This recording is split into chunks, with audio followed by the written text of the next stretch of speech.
Nolan Grayson, better known by his alias Omni-Man, is a massively powerful alien who swore to be Earth's sole protector.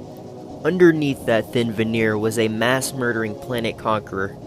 His species, the Viltrumites, are known to be the strongest characters in the known Invincible verse, murdering their way across the cosmos with one goal in mind: galactic domination. While being tested or on occasion completely outmatched, Nolan has seemingly been no stepping stone for any enemy except one foe, which we will cover later in this video. What makes Omni-Man and all Viltrumites so exceptional are their many abilities and tenacity to keep fighting through seemingly fatal wounds. Many of their powers are granted via their smart atoms, which allow their tissues to regenerate at superhuman rates. This allows for Viltrumites to withstand almost any temperature, be completely impervious to nearly any attack, and become stronger each time their bodies are tested to its limits.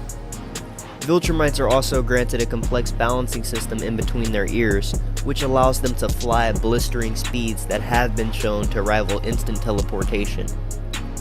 The detachment from the traditional Superman cliché of having laser eyes really allows the martial arts to stand out, as they do not use any range attacks, forcing them to perfect their hand-to-hand combat. Nolan would eventually find himself passing on his extremely pure genetics to his two future sons.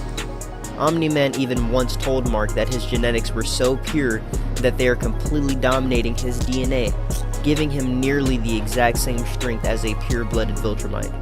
This is due to the extreme similarities between human and Viltrumite genetics, which would later be shown not to be the case with his younger Thraxan brother Oliver.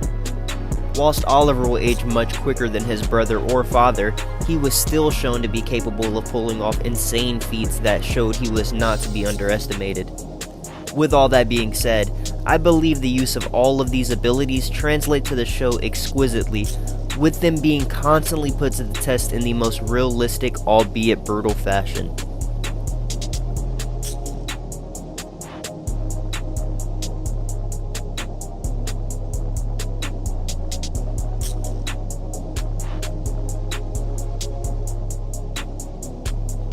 Nolan's parents died when he was young, and he was indoctrinated into the Viltrum army to join the war effort. He rapidly rose through their ranks through the years of successful war and conquest, earning himself a highly esteemed reputation among the Viltrumites. After proving his worthiness in combat, he was tasked with assimilating Earth for Viltrumite habitation. Slowly but efficiently weakening Earth, knowing the inevitable, Nolan had to take out his biggest threat to his supremacy: the Guardians of the Globe. One by one executing them all with utter precision, leaving seemingly no one left to stop his tyranny. That is what he thought, at least. In comes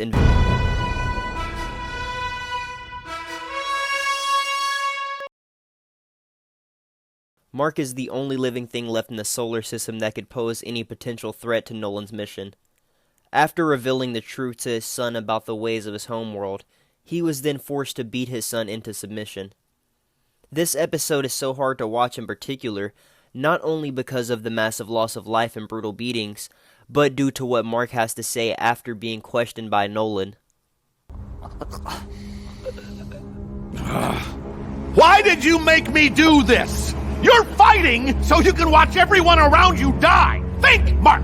You'll outlast every fragile, insignificant being on this planet!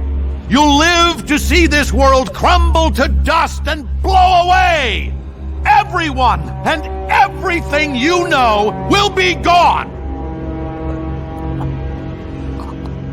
What will you have after 500 years? You, Dad. I still have you.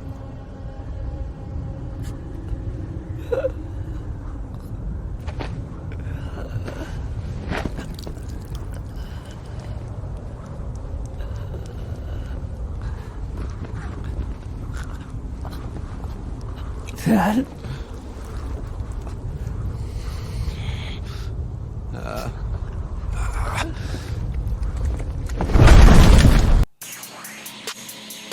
After everything he's known being called into question, forcing him to abandon his post, Omni-Man leaves Earth drifting aimlessly through space. He finds a black hole and attempts to go into it until he sees an out-of-control Thraxan ship hurtling towards it.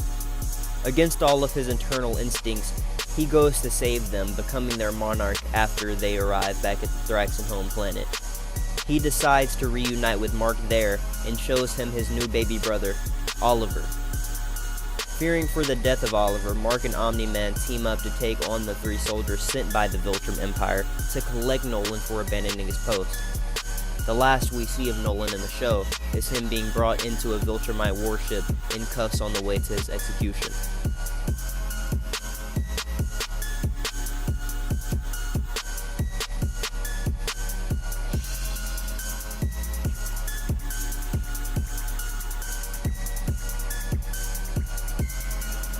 While awaiting his execution, Nolan is telepathically spoken to by Alan, who is coming up with a plan to help them both escape. During their imprisonment, Omni-Man reveals to Alan the greatest secret held by the all-powerful Viltrumites, their population.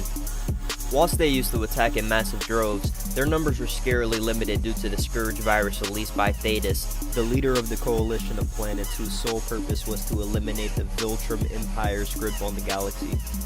This made Alan realize their chances of defeating the Viltrumites were much greater now, and armed with that knowledge, Alan and Thetis would seemingly want to exploit it in the future. This information would later result in Thetis calling for a full-on war with all of the Viltrumites. Although they had Omni-Man and Invincible, they were still no match for the Viltrumite Empire.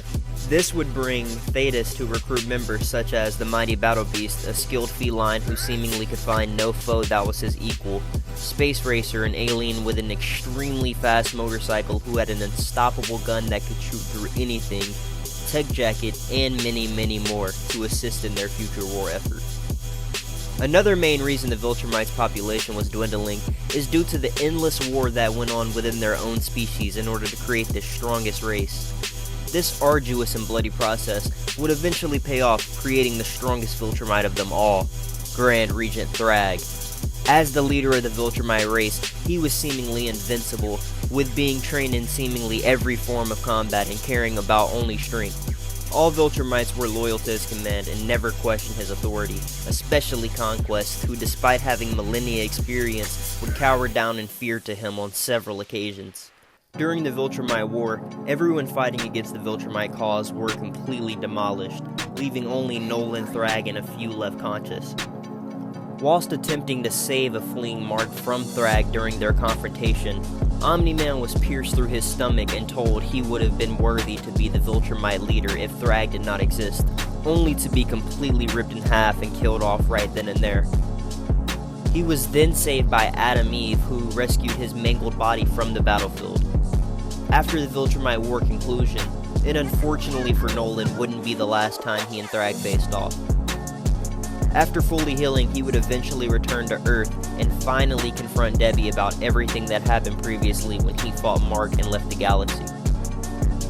Later on in the comics, Mark is shown to get the feared Scourge virus, in which a Viltrumite scientist would then take him and run tests on him and his DNA.